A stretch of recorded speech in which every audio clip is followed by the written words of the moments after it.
సమూయేలు మొదటి గ్రంథం 3వ అధ్యాయం 10వ వచనం. తరువాత యెహోవా ప్రత్యక్షమై నిలిచి ఆ రీతిగా మళ్ళీ అదే విధంగా పిలుస్తున్నాడట. సమూయేలు సమూయేలు అని పిలవగా, సమూయేలు నీ దాసుడు ఆలకించుచున్నాడు ఆజ్ఞమని. అప్పుడు 3 సార్లు పిలిచాడు. తనకు అర్థం కాలేదు. ఏలీ చెప్పాడు, ఇది దేవుడు మాట్లాడుతున్నాడు, నువ్వు రెడీగా ఉన్నానని చెప్పు అన్నాడు.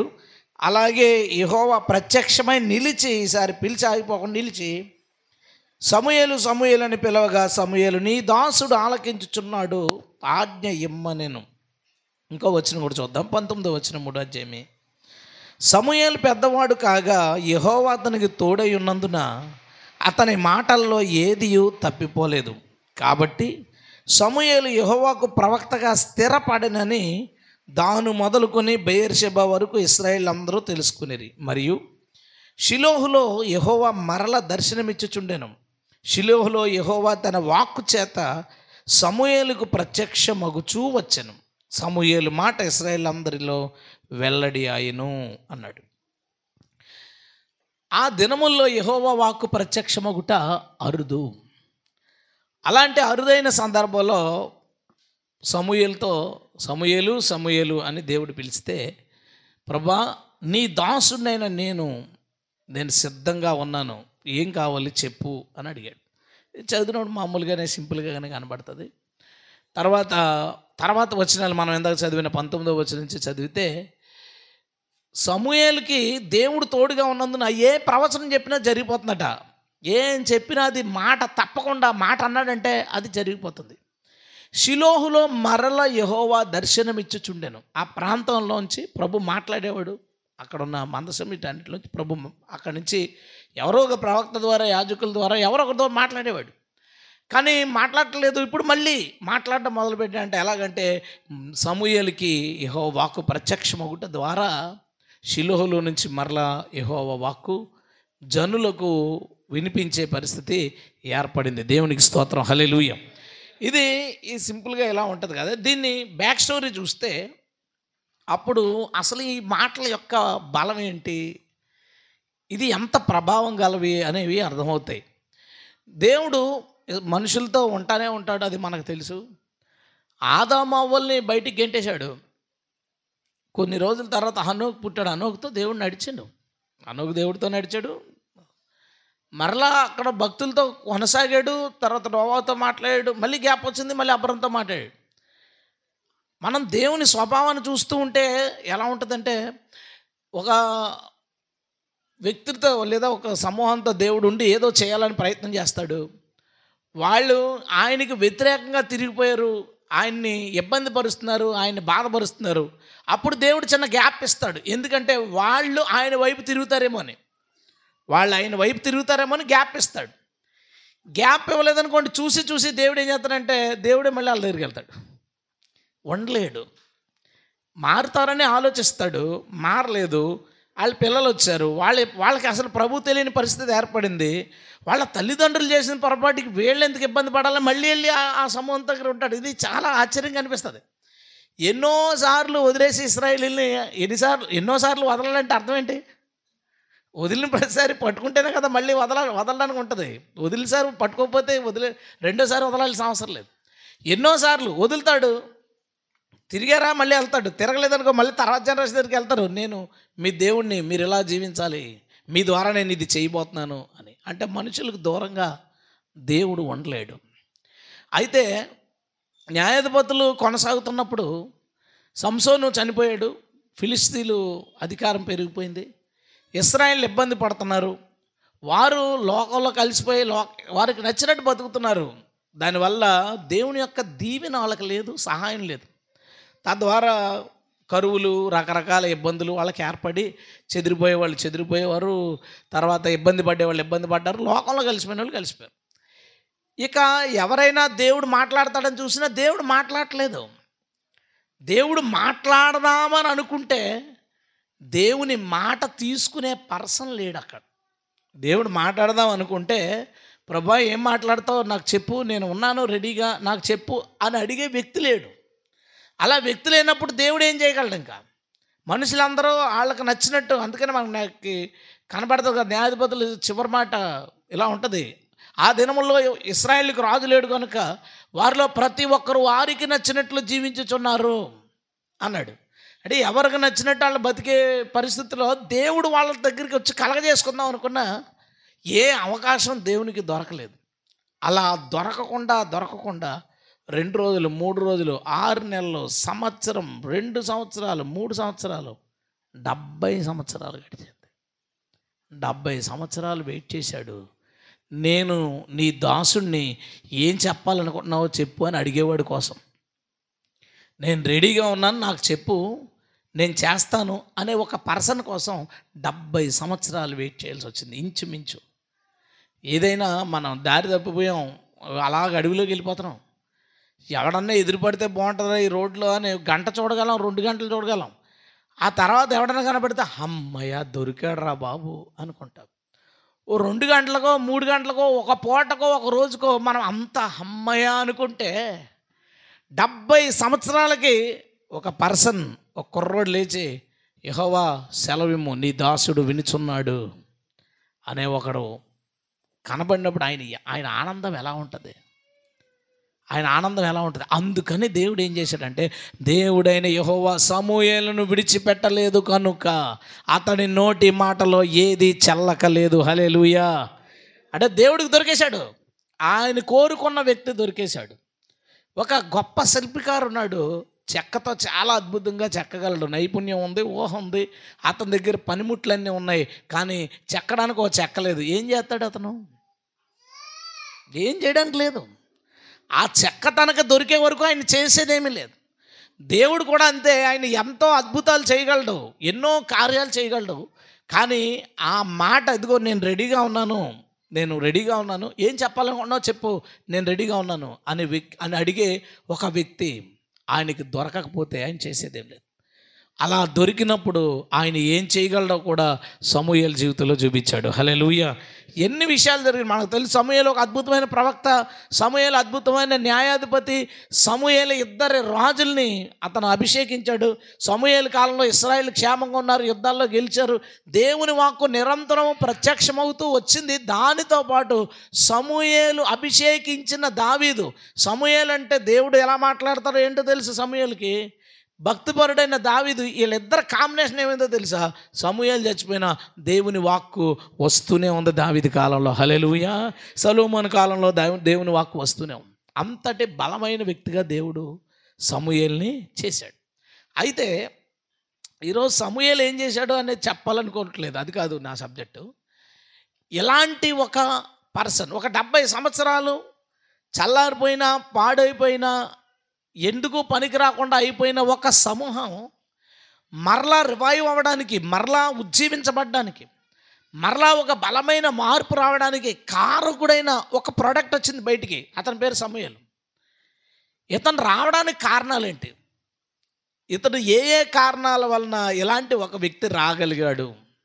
ఇది ఎందుకు తెలుసుకోవాలంటే మన అందరి మనసులోనే అనిపిస్తుంది ఎప్పుడు, ఏంటి క్రిస్టియానిటీ ఇలా ఉంది, ఇలా అయిపోయారేంటి, వచ్చే కొత్త సేవకులు బాలేదు, ఇంతకుముందు గొప్ప సేవ చేసిన పాత సేవకులు బాలేదు, ఏ చర్చికి వెళ్ళినా విశ్వాసుల పరిస్థితి బాగోలేదు, ఏంటి ఇలా ఉంది? మేము అక్కడికి వెళ్ళామా బాంబేకి, చిన్న పిల్ల దగ్గర నుంచి ముసలావిడి దాకా లేడీస్ అందరికీ లిప్స్టిక్ కామన్, ఇంకా అందరూ వేసేసారు. ఎవరో ఒకరిద్దరు వేస్తే పిలిచి చెప్దాం, అందరూ వేసేసారు. ఇక ప్రేయర్ చేయించుకోవడానికి 9వ తరగతి అబ్బాయి ఏమన్నా తీసుకొస్తారు, టైట్ షర్ట్, లూజ్ ప్యాంటు, ఎంత పెద్ద లూజ్ ఉంది ప్యాంటు. ఒక్కొక్కడు ఒక రకంగా ఉన్నారు. ఎవరు ఇప్పుడు మ్యూజియంలో చూడండి, ఒక్కొక్క రకమైన వస్తువులన్నీ చోట పెడతారు కదా, అలాగా మ్యూజియంలో వస్తువులాగా ఒకడు ఇంకొకలా లేడు. అంటే నేను ఇలా ఉండకూడదని ఆడో స్టైల్, ఇంకొకటి ఇంకో స్టైల్, అన్ని రకాలుగా ఉన్నారు ఒక చర్చిలో. ఎక్కడ చూసినా పరిస్థితులలో, ఇలాంటి పరిస్థితులు ఉన్నప్పుడు మన మనసులో ఒకటి అనుకుంటాం, ఏంటంటే ప్రభువా ఒక ఉద్యోగాన్ని నువ్వు తీసుకురావా, ప్రభువా మళ్ళీ ఒక రివైవల్ రాదా, అయిపోయిందా ఇంకా క్రిస్టియానిటీ, ఏమైనా నువ్వు వచ్చే ముందు ఒక బలమైన ఉద్యమం రాబోతుందా, ఏదైనా నువ్వు చేయబోతున్నావా, ఇలాగ జారిపోయి చల్లారిపోయి రాజీ పడిపోయి ఏదో బ్రతికేస్తా, చర్చిలకు వచ్చిపోతారు తప్ప ఏదో బ్రతికేస్తా, విదేశాల నుంచి చల్లబడుతూ మళ్ళాంటి దేశాలు కూడా పాడైపోయి ఇలాగ అయిపోయిన క్రిస్టియానిటీని మరలా నువ్వేమైనా రగిలించబోతున్నావా ప్రభువా, ఏదైనా చెయ్యి అని అడుగుతాం మనం. అలా చేసే వ్యక్తులు రావడానికి కారణాలేంటి అది తెలుసుకోబోతున్నాం. ఎందుకంటే 70 సంవత్సరాలు అంటే ఇంచుమించు ఒక 2 జనరేషన్లు చెడిపోయి పాడైపోయి చల్లారిపోయిన ఒక దిక్కుతోచని స్థితిలో ఒక్క పర్సన్ వచ్చి ఇశ్రాయేలు జాతి అంతటిని ఉజ్జీవపరిచాడు. అతను రావడానికి కారణాలేంటి? ఆ కారణాలను గమనించగలిగితే ఈ కాలంలో మనం కూడా మన ప్రాంతాల్లో, మన సంఘాల్లో, మనకు తెలిసిన చోట్లలో మనం కూడా ఉజ్జీవకర్తలుగా మారగలము. హల్లెలూయా. ప్రభువా రగిలించు అని మాట్లాడడంతో పాటు రగిలించడానికి ఏం కావాలో మనం చేయగలుగుతాం. కాబట్టి ఈరోజు దాన్ని తెలుసుకోవడానికి ప్రయత్నిద్దాం. గట్టిగా స్తోత్రం చెల్లిద్దామండి. హల్లెలూయా. రైట్. ఈ సమూయేలు గురించి తెలుసుకు ముందు బ్యాక్ స్టోరీకి వెళ్ళాం కదా. 1వ అధ్యాయం 1వ వచనం. ఎఫ్రాయిము మన్యమందు రామదెత్సోగిఫీము పట్టణపు వాడు ఒకడుండెను. అతని పేరు ఎల్కానా. అతడు ఎఫ్రాయిమీయుడైన అనే మాట రాసింది, ఎఫ్రాయిమీయుడు అని. అతనికి 2 భార్యలు ఉండేవి. ఓకే. సమూయేలు న్యాయాధిపతిగా ఉన్నాడు, ప్రవక్తగా ఉన్నాడు, యాజకుడిగా ఉన్నాడు. ఇది మనకు తెలుసు. జనరల్గా యాజకులు ఏ గోత్రికులు ఉండాలి? లేవి గోత్రికులు ఉండాలి. ఇతను ఎవరు? వీళ్ళ నాన్నగారు ఎఫ్రాయిమీయుడు. ఎలాగ న్యాయాధిపతిగా ఉండగలడు? ఇంపాసిబుల్ కదా. మరి ఎలాగ ఎఫ్రాయిమీయుడు అయ్యాడు? మరి మనం సమూయేలు చదివినప్పుడు మనకు ఆ డౌట్ రావాలి కదా. చదువుకుంటూ వెళ్ళినప్పుడు ఎలా ఉందేంటి అని డౌట్ రావాలి. ఈసారి అలా కూడా చదవండి. ఎఫ్రాయిం ప్రాంతంలో కూడా అంతే, ఏం లేదు ఇందులో కంగారు లేదు. లేవి గోత్రికుడే, కహాతు వంశస్థుడు అతను. వీళ్ళ గోత్రాలకి ఊర్ల పేర్లు కూడా ఆ ఊర్లకి గోత్రాల పేర్లు పెట్టారు. ఎఫ్రాయిం అని, యోధా ప్రాంతం ఇలాగ పేర్లు ఉన్నాయి కదా. ఆ ప్రాంతానికి అంటే లేవీలు ప్రతి గోత్రికుల ప్రాంతానికి కొంతమంది వీళ్ళ అక్కడ ఉండాలి. ఎందుకంటే అక్కడ బలులు, పండగలు ఇవన్నీ నిర్వహింపచేయాలి కాబట్టి అక్కడ కొంతమంది ఆయా గోత్రాల వాళ్ళ మధ్యన వాళ్ళు నివాసం చేస్తారు. ఎక్కువ మంది దేవాలయం ఉన్న చోట ఉంటారు. అలాగే ఎఫ్రాయిం ప్రాంతంలో ఉన్న లేవీడు ఒకడున్నాడు. అతని పేరు ఎల్కానా. అతనికి 2 భార్యలు, హన్నా, పెనిన్న. ఇప్పుడు అందులో ఆయన ఏం చేశాడంటే హన్నాను ఎక్కువగా ప్రేమించాడంట. హన్నాను ఎక్కువగా ప్రేమించినందుకు దేవుడు ఆమెకు సంతు లేకుండా చేసెను. క్లియర్గా మాట మనకున్నాం, పిల్లలు లేరు. అయితే అక్కడ ఒక మాట చదువుదాం, 7వ వచనం 6 నుంచి చదువుదాం. యెహోవా ఆమెకు సంతు లేకుండా చేసి ఉన్న హేతువుని బట్టి ఆమె వైరియగు పెనిన్న ఆమెను విసిగించుటకై ఆమెకు కోపము పుట్టించుచు వచ్చెను. ఎల్కానా ఆమెకు ఏటా ఆ రీతిగా చేయుచునుండగా అన్న యెహోవా మందిరప్పుడెల్లా అది ఆమెకు కోపము పుట్టించెను గనుక ఆమె భోజనము చేయక ఏడ్చుచూ వచ్చెను. ఆమె పరిస్థితి ఎలా ఉందంటే అన్నది ఎప్పుడు బాధపడమే, ఎప్పుడు ఏడవడమే. ఒకటి పిల్లలు లేరని బాధ, రెండోది సవతి పోరు. ఆమె వైరి అంటే ఏంటి? శత్రువు అని అర్థం. నిజానికి ఎవరో అక్కో చెల్లో, ఆమె చెల్లవుతుంది పెద్ద భార్యగా.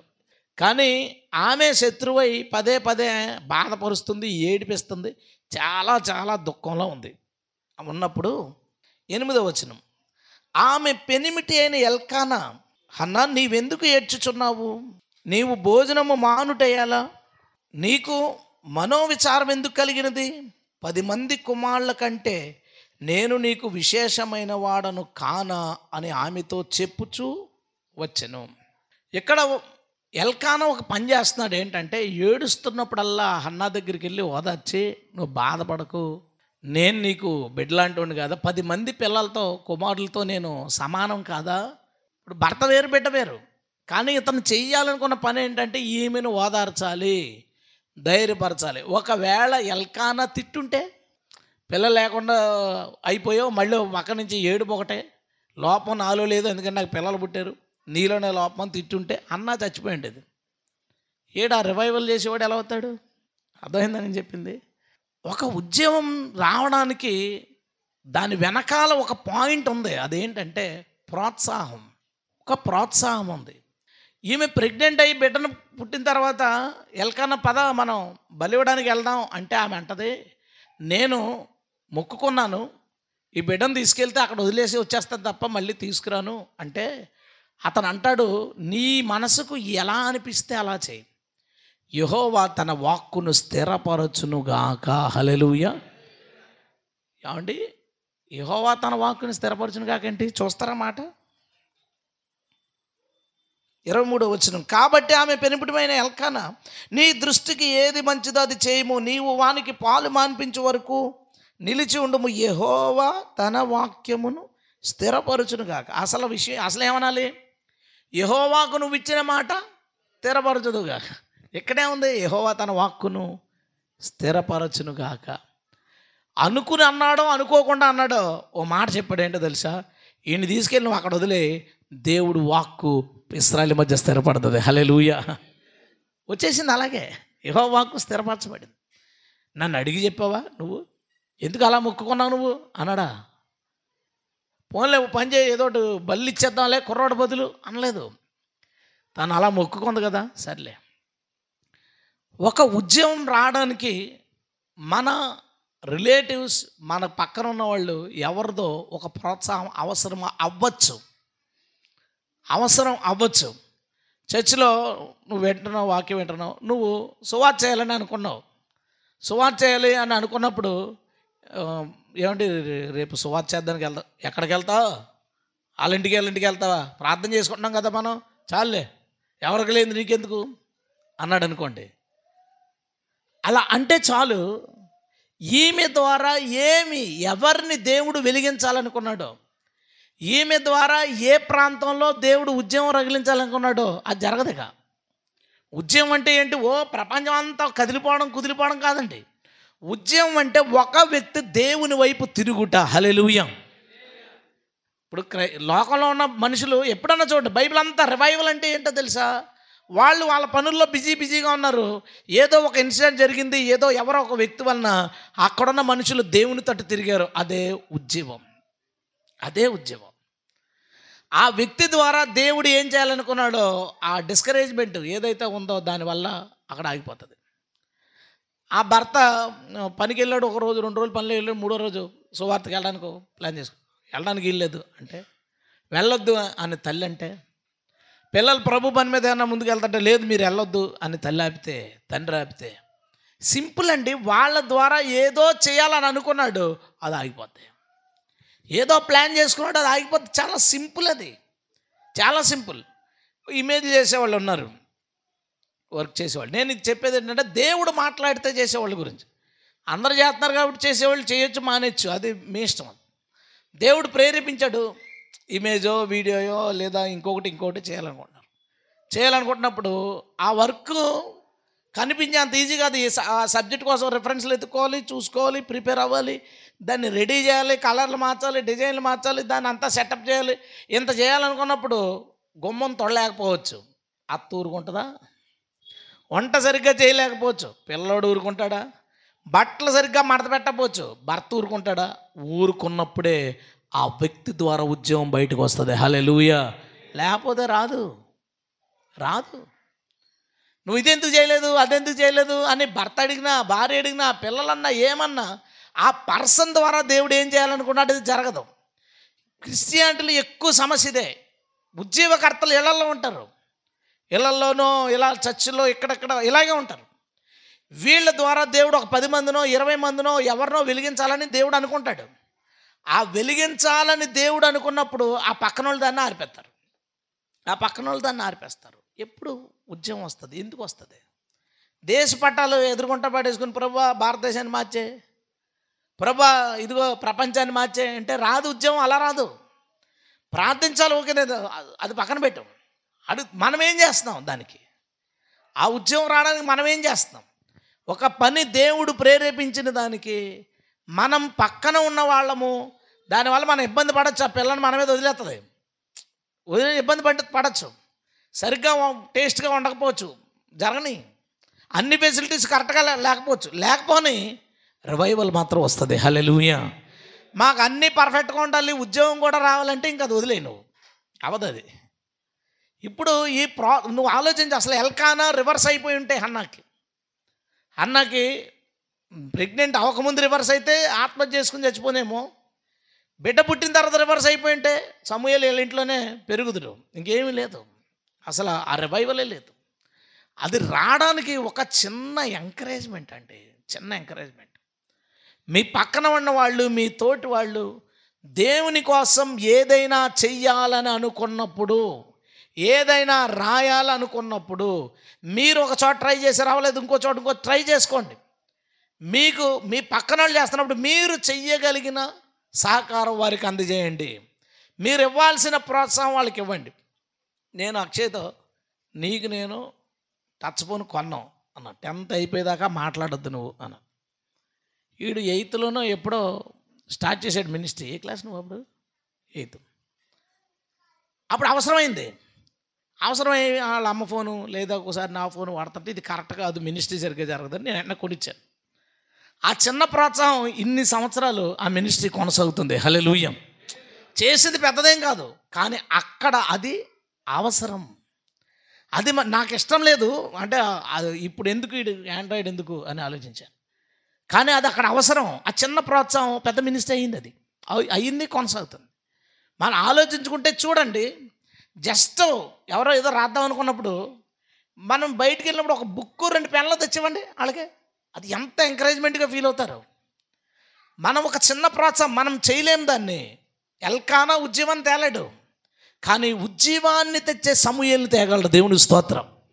అర్థమైందని నేను చెప్పింది. ఎల్కానా ఉజ్జీవం తేలాడు, కానీ ఉజ్జీవాన్ని తెచ్చే సమూయేలుని తేగలడు.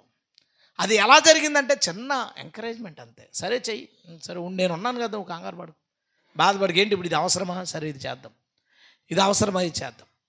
దేవుడు ప్రేరేపించిన వ్యక్తులను ఎవరు వెనకలాగొద్దు. దేవుడు నడిపించే వ్యక్తుల్ని వెనకలాగొద్దు. వాళ్ళని ప్రోత్సహించండి, వదిలేస్తే అవుతుంది డెఫినెట్గా.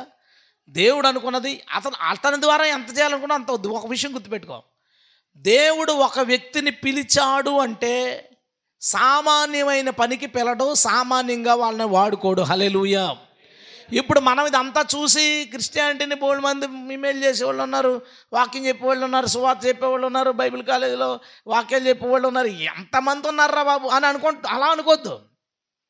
వచ్చిన వాళ్ళు చాలామంది ఉండొచ్చు, పిలవబడిన వాళ్ళు కొద్దిమంది ఉంటారు, అందులో వాళ్ళే ఉద్యోగకర్తలు. హల్లెలూయా. వాళ్ళు చల్లారిపోతుండొచ్చు, అయితే దేవుడు కొత్త ఉద్యోగాన్ని రగిలించాలని ఆశపడుతున్నాడు. మన ఊరు, మన ప్రాంతం, మిమ్మల్ని బోల్సారి ప్రేరేపించబడతారు. మీరు ఇలా చేయాలి, అలాంటికి వెళ్ళి ప్రేయర్ చేయాలి, ఇలా అనుకుంటాం. దానికి ఏదో ఒక చిన్న కారణం, నీ మొహమాటం మరేదో ఆగిపోతావు. లేదు, నువ్వు ఎంకరేజ్ అవ్వు, నువ్వు ప్రోత్సహించబడు, లేదా మీ పక్క వాళ్ళని ప్రోత్సహించండి. ఆ ప్రోత్సాహం ఎంత దూరమైనా వెళ్ళిపోవచ్చు, మనకు తెలీదు. చిన్న మాట ప్రోత్సాహం అది ఎంత దూరమైనా వెళ్ళిపోవచ్చు. ఆ టైంలో చిన్న వ్యక్తి ఏం పర్లేదు, ధైర్యంగా ఉండని ఒక మాట ఎక్కడికో తీసుకుపోవచ్చు. ఇది మనం ఈ సమూయేలు గ్రంథం పరిశీలన చేస్తే, సమూయేలు అనేవాడు రావడానికి ఎల్కానా చెప్పిన 2 మాటలు, నువ్వు బాధపడకు, నేను ఉన్నాను కదా అని చెప్పుచూ వచ్చాడంటే, బాధపడిన ప్రతిసారి నువ్వేం ఫీల్ అవ్వకు, పిల్లలు లేకపోయినా పర్లేదు అన్నాడు. బిడ్డ నేను ఇచ్చేస్తానంటే, సరే నువ్వు అలా చేద్దాం అనుకుంటున్నావా, నువ్వు చెయ్యి అన్నాడు. అంతే, ఈ బిడ్డ వెళ్ళి ఉద్యోగాన్ని తెచ్చాడు. హల్లెలూయా. మీరెప్పుడు ఎవరిని తక్కువగా చూడొద్దు, తక్కువ అంచనా వేయొద్దు, ఎంకరేజ్ చేయండి. అది ఏదో ఒక పని చేయొచ్చు. ఎవరో చిన్న పాట రాశారనుకుందాం, చిన్న పాట అలా పెట్టు, అరే బాగుందని చిన్న ఎంకరేజ్ చేయి. అది ఒక పాట, అది ఒక 10 మందిని వెలిగించవచ్చు, అది ఒక 100 మందిని వెలిగించవచ్చు, మనకు తెలీదు. దేవుడు ఒకటి మన మనసులో పెట్టాడంటే ఊరికే పని చేయలేని దేన్ని దేవుడు మన మనసులో పెట్టడు. దేవుడు మనల్ని అలా ప్రేరేపించడు. వాళ్ళకాలు ఆలోచించే వాళ్ళు అన్నీ పక్కన లేదు, దానికోసం నేను మాట్లాడలే. దేవుడు నిన్ను ఒక విషయమై రేపుతున్నాడు. అది పాటో, ప్రసంగమో, కరపత్రికో, ఏదైనా కానీ చిన్న ఎంకరేజ్మెంట్ అది ఏదైనా చేస్తుంది. హల్లెలూయా. మొన్న బ్రదర్ నాకు ఫోన్ చేశారు, మన టీం వైజాగ్లో ఉంటాడు. అన్న ఒక బుక్ రాద్దాం అనుకుంటున్నాను ఎలాగన్నాడు. నేను చాలా బిజీగా ఉన్నాను, ఓ 10 నిమిషాలు టైం తీసుకుని నేను చెప్పాను, జాతకి ఇలా రాయి తర్వాత మళ్ళీ కరెక్షన్ చేసుకో, ఫైనల్ చేసుకో, టాపిక్స్ కింద డివైడ్ చేసుకో, ఈ పేజ్ సెటప్ ఇదంతా ఉంటుంది. నీకు ఇంకా ఏమైనా కావాలంటే నన్ను అడుగు, నేను ఖచ్చితంగా నీకు హెల్ప్ చేస్తాను. ఎందుకు హెల్ప్ చేస్తానన్నాను, ఈ పర్సన్ ఈ పుస్తకం రాస్తాడు, రేపు మేము ప్రైజ్లాట్ చెప్పుకోవచ్చు, కుదరకపోవచ్చు. ఈ పుస్తకం వెళ్ళి ఎవరినైనా ఒక్కడిని వెలిగించినా చాలు. హల్లెలూయా. ఆ రాసినోడు ఎన్నో రాయొచ్చు అక్కడి నుంచే. ఫస్ట్దే కష్టం ఉంటుంది కదా, తర్వాత ఎన్నో రాయొచ్చు. ఇప్పుడు నేను చాలా స్ట్రగుల్ అయ్యాను, పాంప్లెట్ ఎలా రాయాలో నాకు తెలీదు, కానీ నేనే రాయాల్సి వచ్చింది. అయితే ప్రేరేపించడం నేను దాన్ని ఆగలేదు ప్రభా సార్. అయితే నా కుటుంబం నాకు చాలా సపోర్ట్. నేను ఏం చేసినా నన్ను క్వశ్చన్ చేయలేదు. నేను ఏ ఊరు పోయినా, ఎక్కడికి పోయినా, డబ్బులు ఎలా ఖర్చు పెట్టేసినా, మినిస్ట్రీలో ఏం చేసినా నన్ను ఎప్పుడు క్వశ్చన్ చేయలేదు. నాన్న నా కోసం ఏముంచావని అడగలేదు. ఏమంటే మీరు ఎందుకు ఖర్చు పెడుతున్నారు, ఏం ఖర్చు పెడుతున్నారు అని తన అడగలేదు. వాళ్ళు సపోర్ట్ చేశారు, నేను చేయగలిగాను. దేవునికి స్తోత్రం. ఎప్పుడు అడగలేదు, ఇప్పటికీ అడగలే. ఏమైపోయినా పోవడమే, వెళ్ళిపోయి చేసుకుంటా పోవడమే. ఒక ప్రోత్సాహం చెయ్యండి ఇంట్లో. అలాగని మీకు అనిపించి చేసేవాళ్ళని మీరు ప్రోత్సహించిన ఎత్తి మీద పెట్టుకున్నా ఏం మంచి పెద్ద ఏం జరగదు.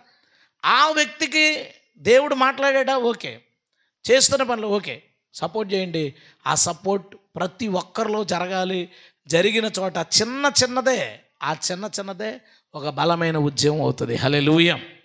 తర్వాత జరిగిన విషయం ఏంటి, రెండో విషయం చూద్దాం మనం.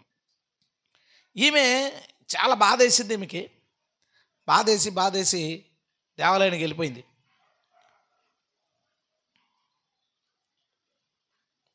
10వ వచనం.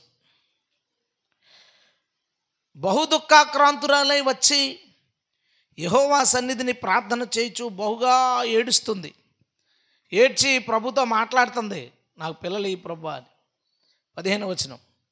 ఆమెను చూసి ఏలి మత్తురాలై ఉందేమో అని అనుకున్నాడు.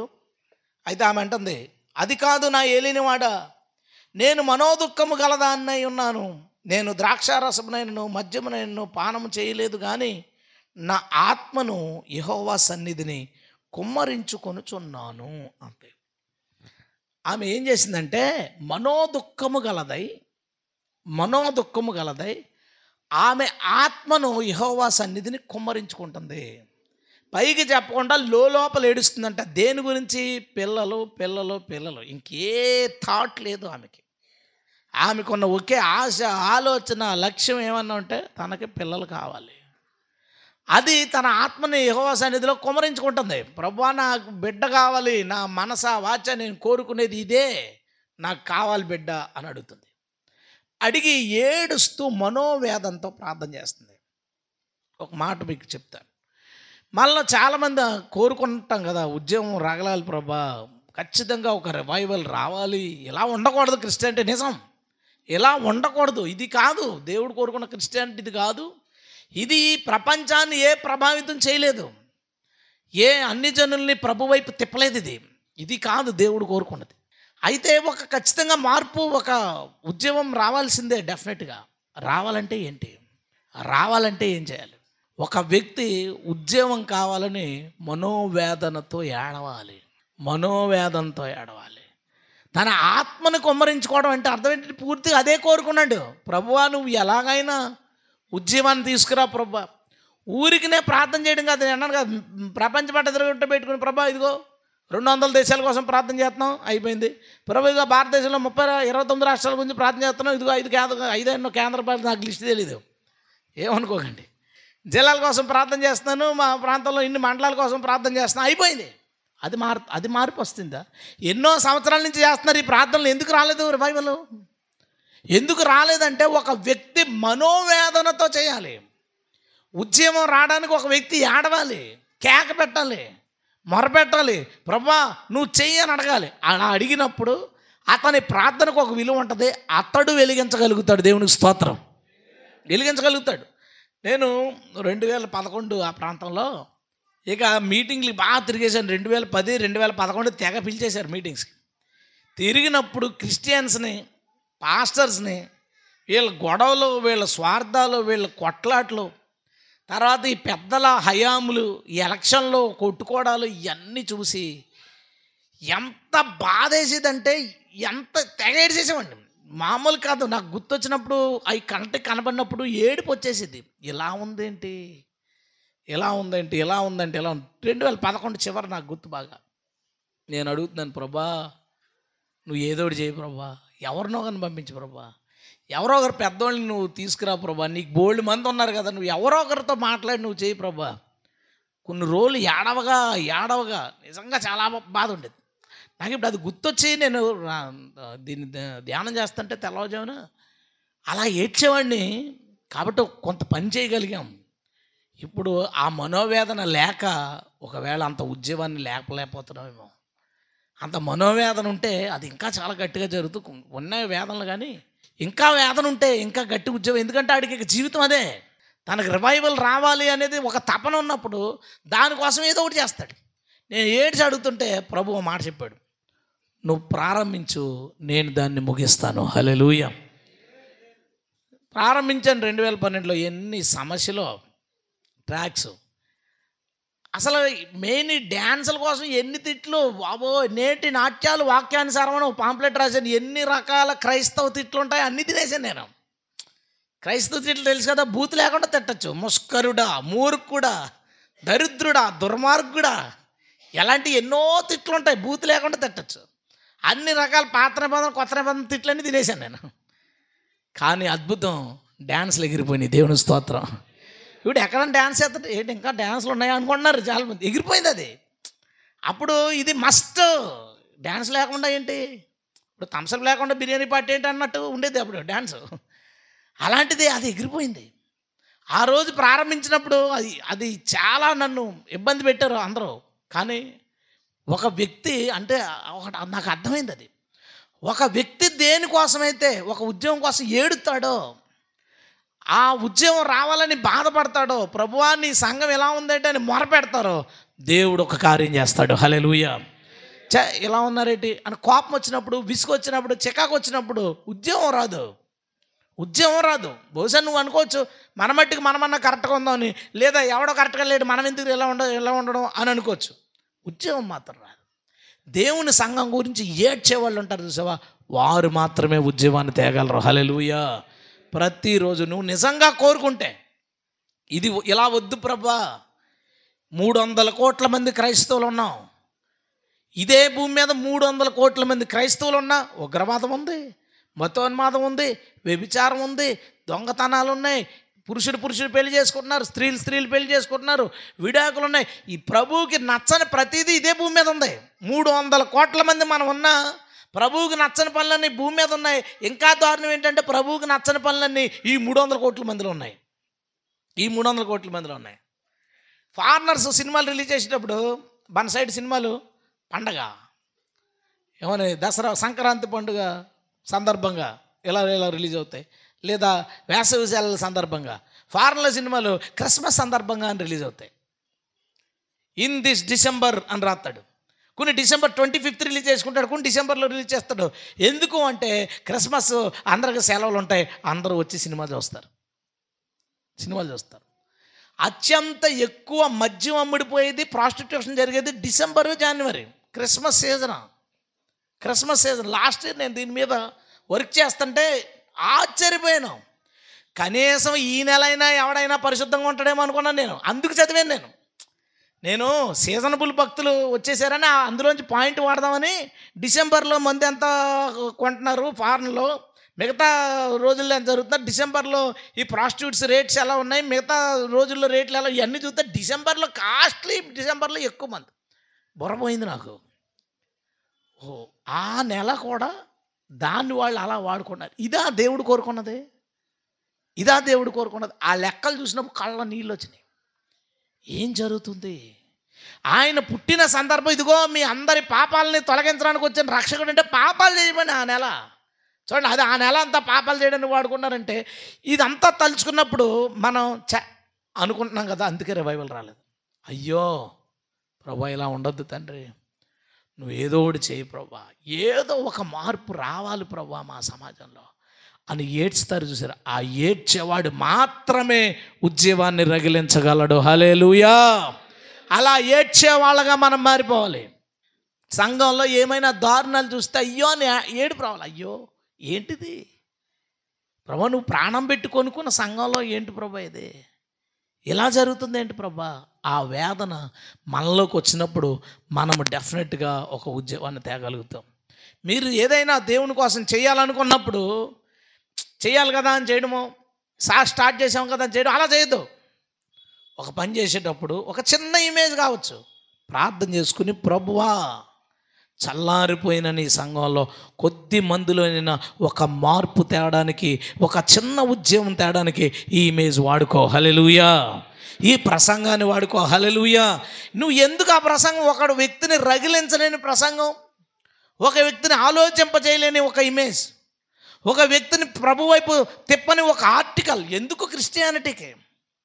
ఒక ఒక ఒక సమూహాన్ని దేవుని వైపు తిప్పని పాటలు ఎందుకండి క్రిస్టియానిటీకి? ఓ పాటలు 10 లక్షలు 15 లక్షలు ఒక పాటకే, 5 లక్షల పాటలు ఎందుకు? విని ఏం చేస్తున్నాయో తెలీదు.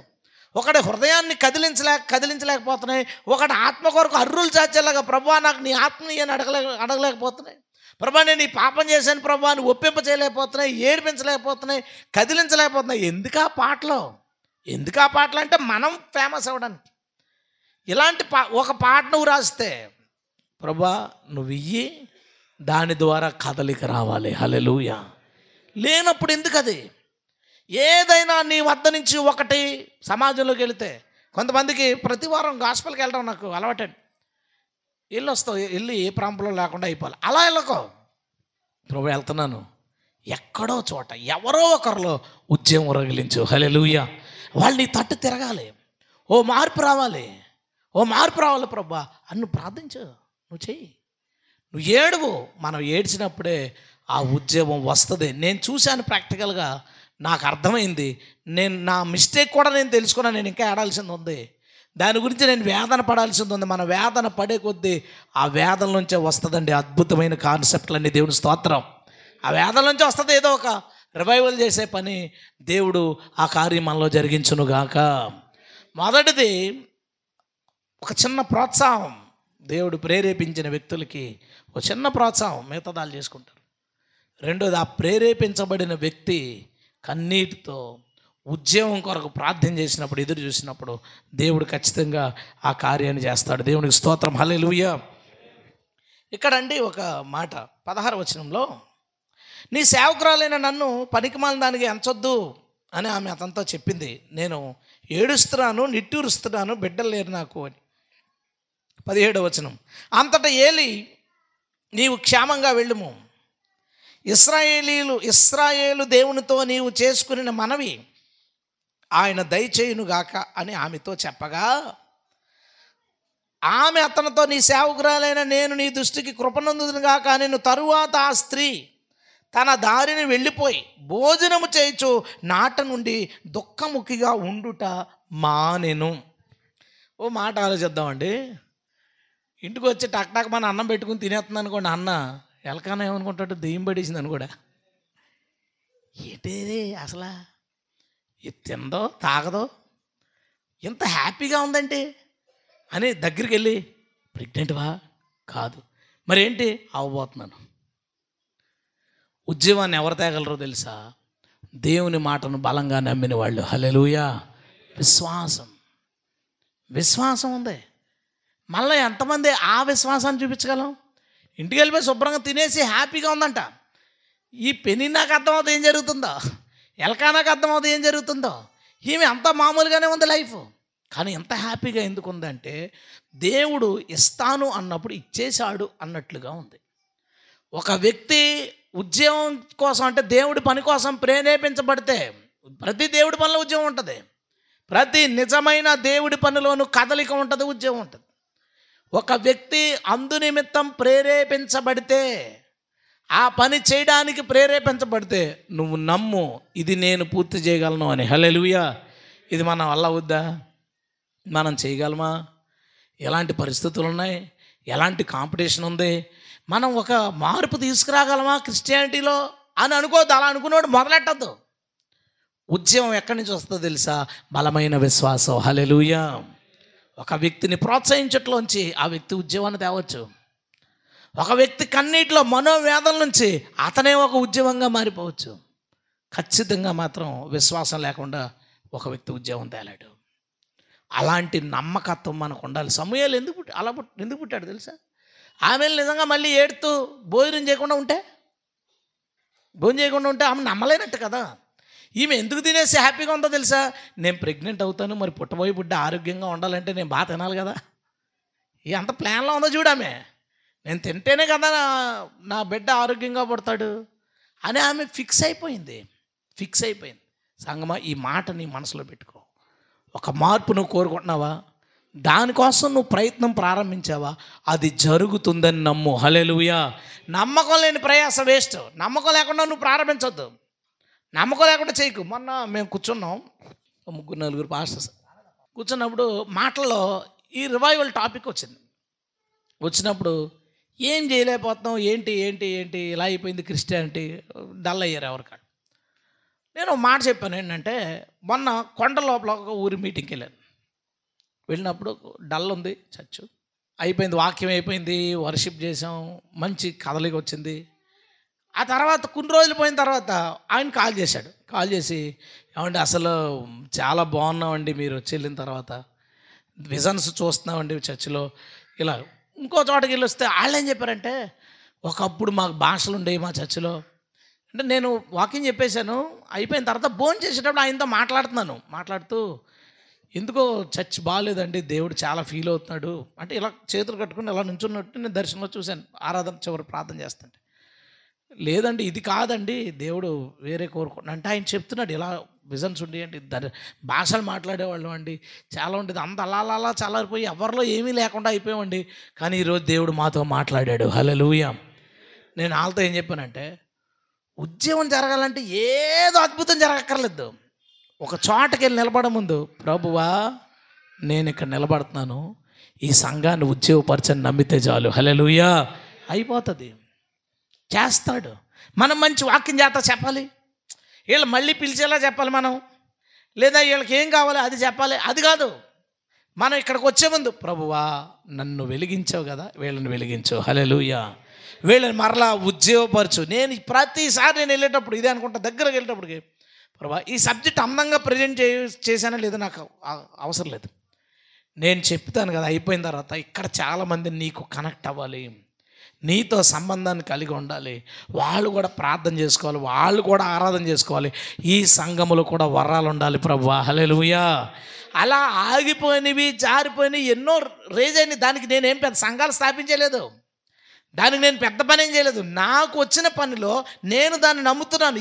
ఇక్కడ ఈ సంఘంలో ఈ ఊరిలో ఒక ఉద్యమం, ఈ ప్రసంగం రగిలించాలి, ఈ మాట రగిలించాలి. ఇలాంటివి ఎన్నిసార్లైనా నేను వాళ్ళకి చెప్పాను, వాళ్ళే అన్నారు చాలాసార్లు, నేను వాళ్ళకి చెప్పాను. చాలామంది మీరు వచ్చి వెళ్ళిన తర్వాత, నేను వచ్చి వెళ్ళాను, నేనైనా కాకడ పట్టుకుని వెళ్ళాను అక్కడికి, కానీ నేను నమ్మాను దేవుడు ఉద్యమం కోరుకుంటున్నాడు, అది నా ద్వారా చేస్తాడని నేను నమ్మేం చేశాడు దేవుని స్తోత్రం. అది ఆయన విశ్వసనీయత, ఆయన గొప్పతనం. అది నేను ఆడతాను. మీరు బోల్డ్ మీటింగ్స్కి వెళ్తున్నారు, వెళ్ళిన చోటల్లా ఇదే ప్రార్థన చేసుకుని వెళ్ళండి, ప్రభువా వీరిని మండించు, ప్రభువా వీరిని రగిలించు, నువ్వు చెయ్యి అన్నమ్ము, అక్కడ దేవుడు చేస్తాడు. హల్లెలూయా. దీనికి ఎక్కడి నుంచో మిషనరీలు రావకర్లా, దీనికి ఎక్కడి నుంచో ప్రొఫెసర్లు రావకర్లా, ప్రతి ఒక్కరు ఎవరెవరు ఎక్కడెక్కడ వర్క్ చేస్తున్నామో అక్కడ జరుగుతుంది అని మనం నమ్మాలి. ఇది చేస్తాడు దేవుడు అని నమ్మాలి. ఇది ఒక రాస్తాం, ఇది రగిలిస్తుంది, ఇది చేస్తుంది మనం నమ్మితే ఆ పని జరుగుతుంది. నువ్వు విశ్వాసం లేకుండా, ఒక గురి లేకుండా అయిపోయిందండి. క్రైస్తవుల పని ఎలా ఉందంటే, గురి లేదు. ఓ పోస్ట్ చేసావు, ఎందుకు అంటే ప్రతిరోజు చేస్తున్నానండి, వారానికి ఒక 2 చేస్తాను, ఈ సిరీస్ చేస్తాను. గురేది నీకు? ఈ సిరీస్ చేయడానికి నీకు గురేంటి? ఈ వీడియో చేయడానికి నీకు గురేంటి? ఈ షార్ట్ ఫిల్మ్ చేయడానికి నీకు గురేంటి? ఈ పుస్తకం రాయడానికి నీకు గురేంటి? ఈ ప్రసంగం చేయడంలో నీకు గురేంటి? ఏమీ లేదు. చేయాలి, అయిపోయింది, మేము రాసాం, మేము చేసాం. గురి లేదు. గురి పెట్టుకో. ప్రభువా నేను మండాలి, దీన్ని విన్నవాళ్ళు మండాలి, హల్లెలూయా. నేను మండాలి, నేను అడుగు పెట్టిన చోటల్లా మండాలి, హల్లెలూయా. ఆ ఉద్యమం వస్తుందని మనం నమ్ముతామా? దేవుడు దాన్ని చేస్తాడు. హన్న విశ్వాసం ఆశ్చర్యపోయారు. వెంటనే ఆమె గర్భం ధరించింది, కుమారునికి అన్నది. తర్వాత విషయానికి వెళ్ళిపోదామండి. నెంబర్ 4 ఇక్కడ ఏం జరిగిందంటే 17వ వచనం, 15లో ఏమన్నాడంటే, నువ్వు మందు తాగేసావా అని అడిగాడు. 14లో 15లో ఆమె నేను తాగలేదండి అంది. ఇలా పిల్లల కోసం ఏడుస్తున్నాను అంది. 17వ వచనం, అంతటా ఏలి అంటున్నాడు, నీవు క్షేమంగా వెళ్ళు, ఇశ్రాయేలు దేవుడితో నీవు చేసుకునే మనవి ఆయన దయచేయునుగాక అని ఆమెతో చెప్పగా. ఆమెతో ఏమన్నాడంటే, నువ్వు హ్యాపీగా వెళ్ళు, నువ్వు అనుకున్నది జరుగుతుంది. ఆమెకి ఎలా ఉంటుంది? ఏలి ఆ మందిరం అంతటికి ప్రధాన యాజకుడు. అతను పిల్లలు చేస్తున్నా ఇతను పెద్ద దిక్కు ఇతనే. అలాంటి ఒక ఆయన వచ్చి ఏం కంగారు లేదు, వెళ్ళు హ్యాపీగా చెయ్యి అన్నాను. అంటే వెళ్ళిపోయింది. బిడ్డను కానీ తెచ్చేసింది. ఇచ్చినప్పుడు వీడిని నా దగ్గర తెచ్చి పెడితే నా పిల్లల కాంపిటీషన్ కదా రేపు అనుకోలేదు. ఇస్తావా సేవకి? ఇచ్చే తీసుకున్నాడు. ఒక దైవ సేవకుని యొక్క సహకారం, ఒక దైవ సేవకుని ఒక సంఘం యొక్క సహకారం. ఉద్యోగాలు ఎందుకు రావంటే మెయిన్ లైన్ చర్చెస్ అని ఒక పేరు ఉంటుంది. ఎప్పుడన్నా మీరు విన్నారా? మెయిన్ లైన్ చర్చెస్ అంటే ఇప్పుడు నేనున్నాను అనుకోండి, నన్ను ఎవరైనా తెలియని వాళ్ళు పిలిచినప్పుడు మీది ఏ చర్చ్ అండి అని అడుగుతారు. మాది ఒక ఇండిపెండెంట్ చర్చ్ అండి. పేరేంటి అంటే సో అండ్ సో పేరండి అని చెప్తా. ఆహా, అంటే మీది మెయిన్ లైన్ చర్చ్ కాదా అంటే అర్థం ఏంటంటే లూథరన్ను, బాప్టిస్టు, హెబ్రోను, మెథడిస్టు ఇవన్నీ ఏంటంటే main line churches. Main line church పాస్టర్లు అంటే ప్రొఫెషనల్గా ఉంటారు. ప్రొఫెషనల్ ఆ పదం నాకు ఎందుకు అర్థం లేదు, ఎప్పటికీ నచ్చదు. ప్రొఫెషనల్ క్రిస్టియన్ అంటే ఏంటో నాకు నచ్చదు, ఎప్పుడు నాకు అర్థం లేదు కూడా. అంటే మీన్స్ జాగ్రత్తగా నీట్గా నిలబడి జాగ్రత్త కూర్చునిలో టక్మని వెళ్ళిపోవడం ప్రొఫెషనల్ క్రిస్టియానిటీయా? అది ఎందుకో వాడతారో తెలీదు. ప్రొఫెషనల్ క్రిస్టియన్ అంటే ఎవడంటే ఆడెప్పుడు క్రైస్తవులా బతికేవాడే, అంతే కదా. వాళ్ళు ప్రొఫెషనల్స్ ఎలా పడితే అలా ప్రవర్తించరంటారు. ప్రొఫెషనల్ క్రిస్టియన్ అంటే అర్థం ఏంటంటే వాక్యానుసారంగా బతికేవాడే ప్రొఫెషనల్ క్రిస్టియన్. ఆడు షర్ట్ నలకుండా ఉండేవాడు, అది ప్రొఫెషనాలిటీ ఎలా అవుతుంది తెలియదు నాకు. సరే అది పక్కన పెట్టు, మనకు తెలియదు కాబట్టి వదిలేదు. అంటే మనం మెయిన్ లైన్ చర్చలు కాదు. సరే మెయిన్ లైన్ చర్చలు కాదు ఎందుకు? మనకు బ్రాంచ్లు ఉండవు, ఆస్తులు ఉండవు. తర్వాత గట్టిగా ఈడిసి తన్నారు అనుకోండి, ఒక 500 2000 బ్యాలెన్స్ ఉంటుంది. ఆ పెద్ద చర్చిల్లో బ్యాలెన్స్ ఎంత ఉంటాయంటే 80 లక్షలు, 2 కోట్లు, 5 కోట్లు, 15 కోట్లు అలా ఉంటుంది అనమాట అకౌంట్లో. మొన్న ఒక చర్చ్ గురించి చెప్పారు.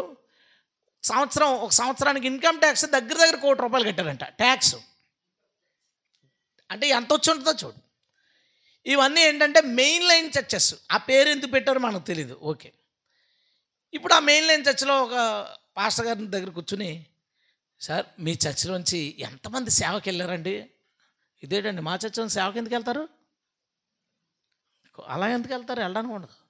కావాలంటే అందులో ఎవరైనా ఇంట్రెస్ట్ ఉంటే మా దాంట్లోనే ట్రైనింగ్ అయ్యి మళ్ళీ మేమే ఎక్కడో చోటాలకి పోస్ట్ అపాయింట్ చేస్తాం. కానీ దేవుడు నాతో మాట్లాడాడు అక్కడికి వెళ్తాను, దేవుడు నాతో మాట్లాడాడు ఇక్కడ పెడతాను అనడానికి లేదు.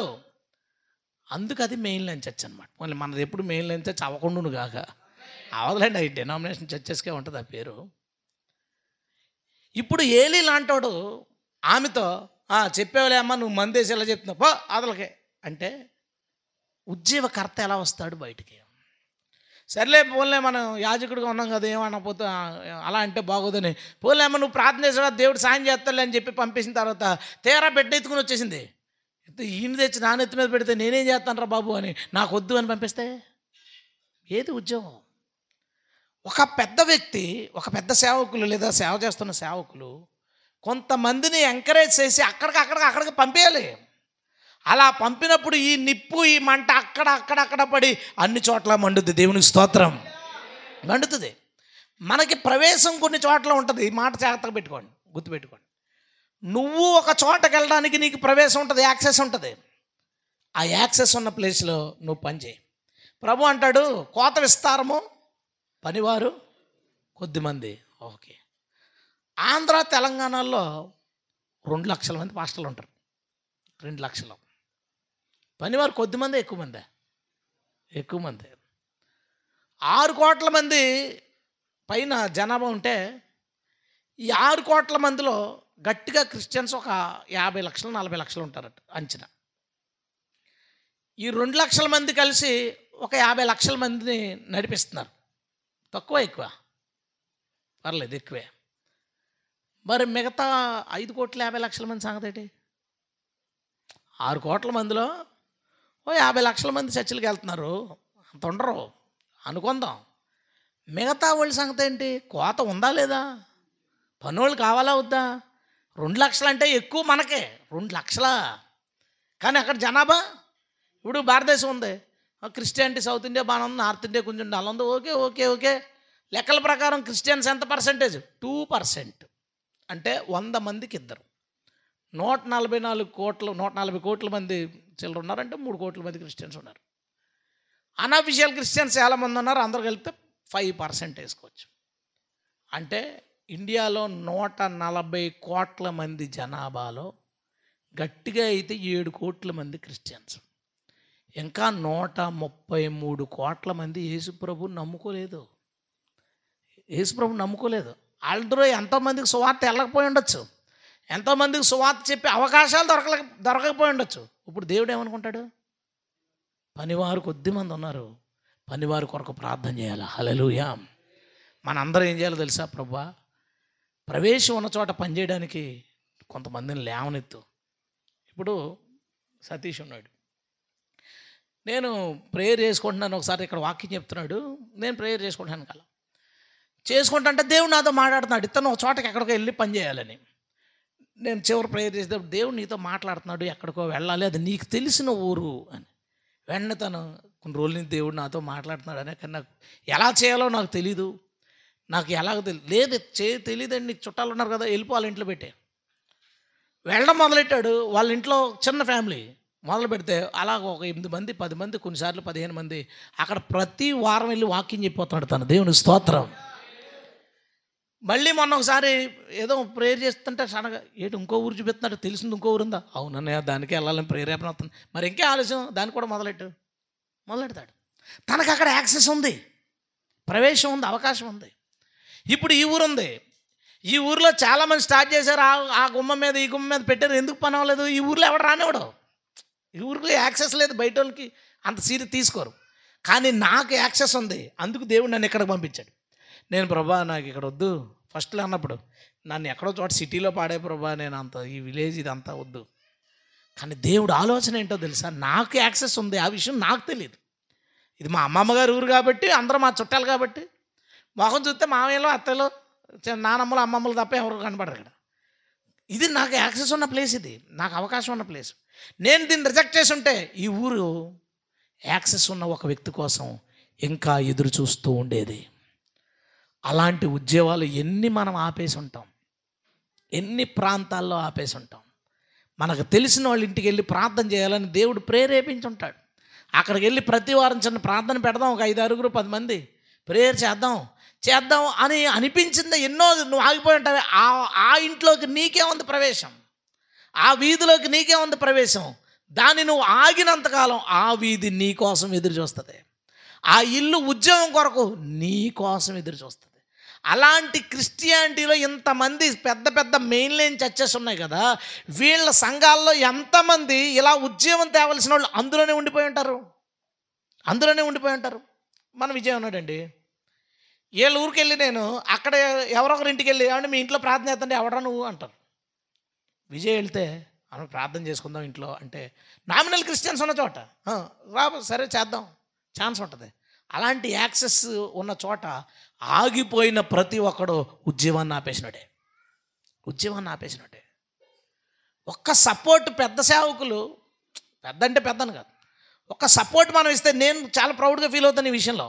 మొన్న రాజమండ్రి మీటింగ్ వెళ్తే బ్రహ్మాంలోంచి ఫ్యామిలీ బయటకు వచ్చినప్పుడు వాళ్ళు చెప్పారు, ఇలా వచ్చామండి, మీరు మళ్ళీ అందులోకి వెళ్ళొద్దండి, మీ ఫ్యామిలీ కోసం కావాలంటే నేను ఒక మనిషిని పంపిస్తాను మీ ఇంటికి, మీకు చర్చ్ లేదని అక్కడ మాత్రం వెళ్ళదు, ఎందుకంటే అక్కడ మాకు ఇంకే చర్చిలు లేవండి, అదే ఉంది, మిగతాది ఎక్కడో లోపల మేము వెళ్ళడానికి ఉండదండి అక్కడికి. మీకోసం నేను ఎవరన్నా పంపిస్తాను, మీరు మాత్రం వెళ్ళొద్దని అనేసి ఎవడ పంపిస్తాం మనకు తెలియదు. ఈలో మహంత నా దగ్గరికి వచ్చి అన్నయ్య ఎలాగ మా చుట్టాలు కాదని నేను వెళ్తాను అన్నాడు. నేను ఇదిగో పాస్టర్ అపాయింట్ అయిపోయాడు వస్తాడని. తిను వెళ్ళేటప్పటికి వాళ్ళ ఫ్యామిలీ ఏం చేశారంటే కొంతమందిని ఇన్వైట్ చేశారు, ఆ పక్కన ఉన్న క్రిస్టియన్స్ని తెలిసిన చుట్టాలను ఇన్వైట్ చేశారు. ఫస్ట్ రోజు 15 మందితో జరిగింది, ప్రతి ఆదివారం 15 మందితో జరుగుతుంది అక్కడ. దేవుని స్తోత్రం. ఇలాంటి ఎన్ని అవకాశాలు ఉండుంటాయి మన చుట్టూరు. జస్ట్ ఇది మన చర్చికి సంబంధించి మన వాళ్ళకి సంబంధించిన చిన్న మినిస్ట్రీ ఇది. ఇప్పుడు మన మోషే గారు ఉన్నారు, ఎక్కడ ఉండూరండి ఇల్లుంటా వేమవరం. చాలాసార్లు ఆయన ఇల్లు ఒకటి ఉందండి, అక్కడ ఏదైనా చిన్న ప్రార్థన పెడదాం మీరేమంటారు అన్నట్టు. నేను ప్రార్థన చేస్తున్నాను, నాకు బిజీ ఒకటి సిచ్యువేషన్, పోనీ అద్దెకి ఇచ్చేద్దామంటే ఇచ్చేయండి అని అనలేకపోతున్నాను. ఎందుకు? అక్కడ ఆయనకు ఒక యాక్సెస్ ఉంది, ఒక ఇల్లు ఉంది. అక్కడికి ఎవడో ఒకటి వెళ్ళి మన వాళ్ళు ఫ్యామిలీ కూర్చొని ప్రార్థన నడిపిస్తే అక్కడ ఉన్న ముగ్గురో నలుగురో ఐదుగురో అది ఉద్యోగం కదా, ముగ్గురు మనుషులు కదా, నలుగురు మనుషులు కదా. ఇప్పుడు మనలో ఒక 10% మంది, అంటే మనం అందరం కలిపి ఇక్కడక్కడ అందరూ 100 మంది ఉన్నాం.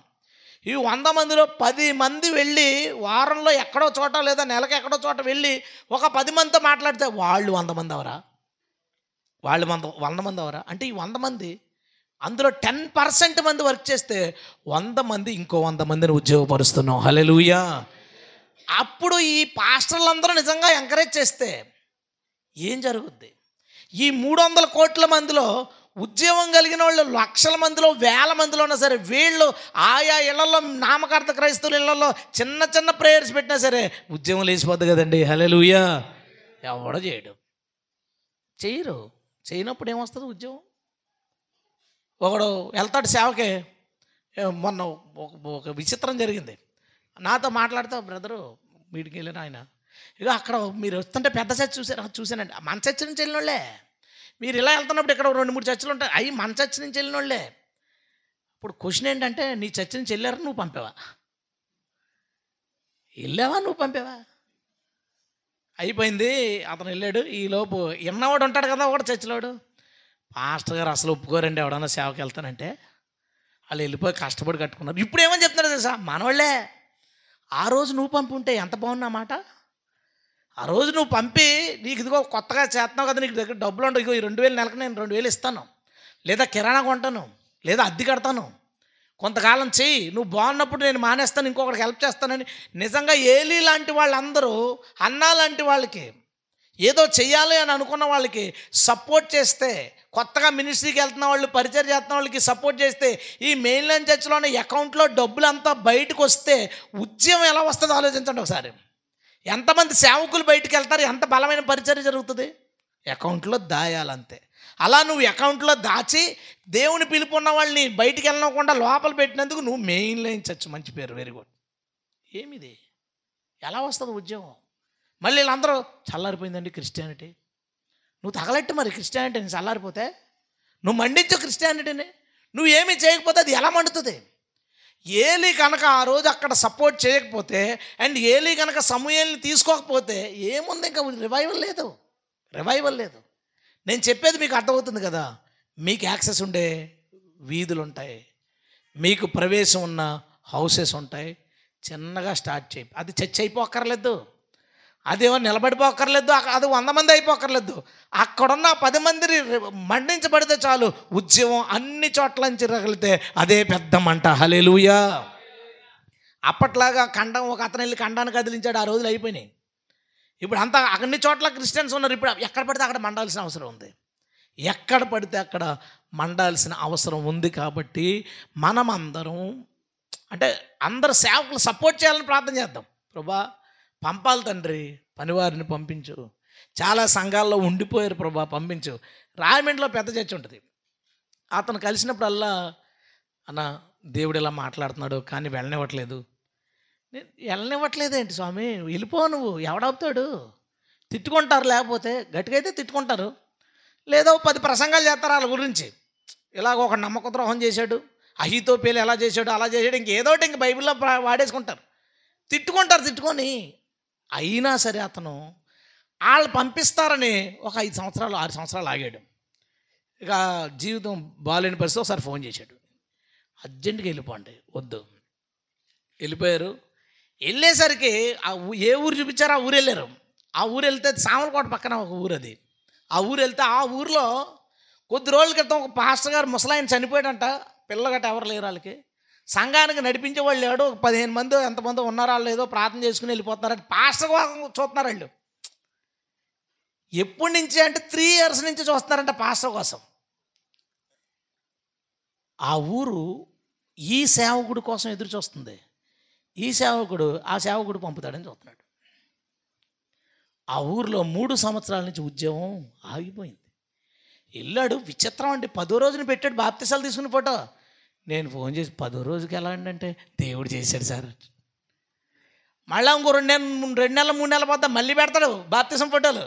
నాకు సిక్కేసేద్దాం, ఏట్రా ఇలా చేసేస్తున్నారు పరిచయం. ఎంత జరిగిపోయి ఉండేది ఇంతకుముందు. చూడండి ఎంత ఉద్యమం ఆగిపోతుందో. ఏలీ లాంటి వ్యక్తులు, సపోర్ట్ చేయాల్సిన స్థితిలో ఉన్నవాళ్ళు సపోర్ట్ చేయకపోవడం వలన ఏమైంది చూడండి, ఎలా ఉంది పరిస్థితి. వీళ్ళందరూ సపోర్ట్ చేస్తే నిజంగా ఉద్యమం రగులును గాక. ఇంకా ఎవరో ఏలీ లాంటి వాళ్ళు వచ్చి చేస్తారనుకోండి. ఈ ఏలీ అని కూడా సప్లై మీకు సపోర్ట్ చేస్తున్నాడుగా. నేను సపోర్ట్ చేస్తాను, నేను ఏమైనా ఎడుతానా మీకు దగ్గర? మీరు చర్చెట్టుకోవద్దని నేను అంటానా? లేకపోతే వెళ్ళి పని చేయొద్దని నేను అంటానా? పోనీ మీరు మన మినిస్ట్రీలో ఎవరికన్నా కానుక పంపించారంటే ఆ విషయం తెలిస్తే ఎడుతాను. నేను చాలా హ్యాపీ ఫీల్ అవుతాను. అరే వీళ్ళు సపోర్ట్ చేసే మంచి మైండ్ వచ్చింది వీళ్ళకి, ఒక సేవకుడికి హెల్ప్ చేయాలి అనే ఒక మైండ్ వచ్చింది వీళ్ళకి. వీళ్ళు ఒక మార్పు నేను తేగలిగానని నేను అది ప్రౌడ్గా ఫీల్ అవుతాను. సో మనందరము, మీ అందరూ, నేను ఎంకరేజ్ చేస్తాను మిమ్మల్ని, అన్నాను ఎంకరేజ్ చేసినట్టు చేస్తున్నాను. మీకు యాక్సెస్ ఉన్న చోటకి మీరు వెళ్ళండి, మీకు అవకాశం ఉన్న చోట మీరు పనిచేయండి. కావాలంటే నాకు వెన్నుపోటు పొడిచేసి కొంతమందితో సెట్ చేసుకోండి, ఎక్కడ చోట పర్లేదు, కానీ మండించండి. దేవుని స్తోత్రం, హల్లెలూయా. దాని ద్వారా అన్ని చోట్ల రివైవల్ వస్తుంది. ఇది రావాలి. ఒక సమూయేలు అనే రివైవల్ ఇస్రాయేల్లో రావడానికి ఎన్ని కారణాలు ఉన్నాయో చూడండి. సో మన దేశంలో లేదా ప్రపంచంలో ఉద్యమం రాకపోవడానికి కారణం ఇందులో ఏ ఒక్క పరిస్థితి అనుకూలంగా లేదు. నేను చదువుతాను అనమాట. దేవుడు నాతో మాట్లాడాడు రాత్రి 1 గంటకి ఎప్పుడో. సమూయేలు మొదటి గ్రంథంలో ప్రసంగం ఉందని మాట్లాడాడు. ఓకే, మొదటి గ్రంథంలో ప్రసంగం ఎన్ని అధ్యాయాలు ఉన్నాయి చూసుకున్నాను. అమ్మ నాయన, ఇందులో ఎక్కడ ఎత్తుకోవాలనుకున్నా. పక్కనెట్టే మళ్ళీ ప్రార్థన చేసుకుంటూ 1వ అధ్యాయంలో ఉందన్నాడు ప్రసంగం. 1వ అధ్యాయం ఎక్స్ప్లెయిన్ చేయాలనుకున్నాను, కానీ 1వ అధ్యాయం ఒక ఉద్యమానికి కారణం ఏంటి? ఈ ప్రపంచంలో ఉద్యమం రావాలంటే, క్రైస్తవ్యంలో ఉద్యమం రావాలంటే ఏం చేయాలనే విషయాలన్నీ దేవుడు దానిలోనే రాయించాడు. దేవుని స్తోత్రం. మళ్ళీ చెప్దాం, హల్లెలూయా. రైట్, ఒక సేవకుని సహకారం చాలా అవసరమైంది కదా. ఇప్పుడు మళ్ళా తర్వాత విషయానికి వెళ్దాం. అన్న గర్భం ధరించింది 20వ అధ్యాయం. బిడ్డ పుట్టేశాడు. పుట్టేసిన తర్వాత ఎల్కానా మరి బలి అర్పించడానికి వెళ్దామంటే ఆమె ఏమందో చూద్దామే.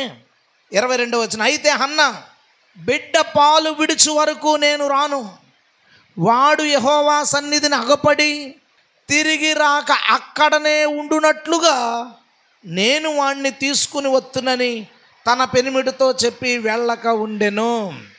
నిర్ణయం ఏం తీసుకుందండి? వీడిని నేను తీసుకెళ్ళి అక్కడ గనక ఎక్కడ దేవుని మందిరములో విడిచిపెడితే మరలా తీసుకురాను. ఎన్నో సంవత్సరాలు ఏడ్చి ఎంతో ప్రార్థన చేసి కన్నా బిడ్డ విషయంలో ఆమె నిర్ణయం ఏంటో తెలుసా? ఒక్కసారి పంపితే ఆడు మళ్ళీ రాకూడదు, అలాగూ నేను అతన్ని పంపుతాను, మీరు వెళ్ళండి. ఉద్యమం రావడానికి ఇంకొక ముఖ్యమైన అవసరమైన విషయం ఏంటో తెలుసా? నువ్వు ఏది చెయ్యాలని నిర్ణయం తీసుకున్నావో దానిలో కట్టుబడి ఉండు. హల్లెలూయా. నువ్వు తీసుకున్న నిర్ణయంలో కట్టుబడి ఉండు. నేను దేవునితో సేవకు వచ్చే ముందు, ప్రభా నేను రోజుకు 11 గంటల పని చేస్తాను, నాకు 11 గంటల పని నేను సేవకు వస్తాను అన్నాడు. దేవుడు ఏమనుకుంటాడు? నువ్వు 11 అంటే ఎక్కువ అనుకుంటున్నావా? నేను రోజు 11 గంటలు అంటే ఎక్కువ అనుకుని నేను 11 గంటల పని చేస్తున్నాను, నాకు 11 గంటల పని. ప్రభు రారా చూసుకుందాం అన్నాడు. అది చాలా దూరం పోయింది, చాలా గంటలు పోయి ఇప్పుడు ఇంకా ఏమవుతుందో నా లైఫ్ నాకు అర్థం కాని ఒక సిచ్యువేషన్కి వచ్చేసింది. 4 గంటలకో 5 గంటలకో పడుకోవడానికి వెళ్తుంటే అప్పుడు నిద్ర రావట్లేదు. అది ఎప్పుడు పడుతుందో ఎప్పుడు పడుకున్నానో, 1 గంట 2 గంటలు 3 గంటలు పక్కన ఏమవుద్దని ఎందా దేవుడు మాట్లాడాడు కదా, ఏమవుతలేని. అంటే నువ్వు ఏ నిర్ణయం తీసుకుని, నేను ఫిక్స్ అయ్యాను ఏంటంటే 11 గంటలకి ఎక్స్ట్రా నాకు బోనస్. నేను 11 గంటలకు ఫిక్స్ అయ్యాను. ఇప్పుడు ఎవరైనా మీటింగ్ పిలిచినప్పుడు పొద్దున్న సాయంత్రం అడిగారు అనుకోండి, ఒక పూట అంటాను. ఎందుకు? పొద్దున్న వాక్యం చెప్పి మధ్యాహ్నం అంతా ఖాళీ కూర్చోవాలి, రాత్రి ఎప్పుడో మెసేజ్. ఎందుకు టైం అంతా పోతుంది?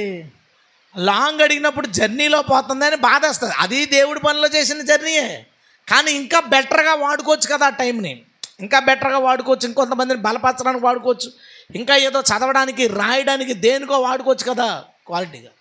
నేను తీసుకున్న నిర్ణయంలో నాకు అనారోగ్యం వచ్చినా, నాకు ఇబ్బంది వచ్చినా, డాక్టర్లు హెచ్చరించినా, ఏం చేసినా సరే ఏమైనా పర్లేదు, ఉన్నంతకాలం చేద్దాం, లేకపోతే వెళ్ళిపోదాం, ఇది నా ఫిక్స్డ్. నాకు అది పనిచేసింది. నేను దేవుడు అనుకున్నంత చేయలేకపోయినా ఖచ్చితంగా కొంత మార్పు మాత్రం నేను తేగలిగాను. దేవునికి స్తోత్రం. అందరూ డిసైడ్ చేసుకుంటారు ఇక్కడ, ప్రభువా ఇది నేను నీ కోసం చేస్తాను, ప్రతిరోజు గంట నేను ఇది చేస్తాను, ఇదిగో ప్రభా నేను నీ కోసం ఇది చేస్తాను. నిర్ణయాలే. ఆ నిర్ణయాల్లో నిలకడ ఉండదు. ఉద్యమం ఎలా వస్తుంది? రాదు, రానే రాదు. సేవకి వెళ్ళేటప్పుడు మన వాళ్ళు ఒక్కొక్కరు, అన్నా ఇన్ని వీధులు ఉన్నాయి లెక్కేసేస్తాడు.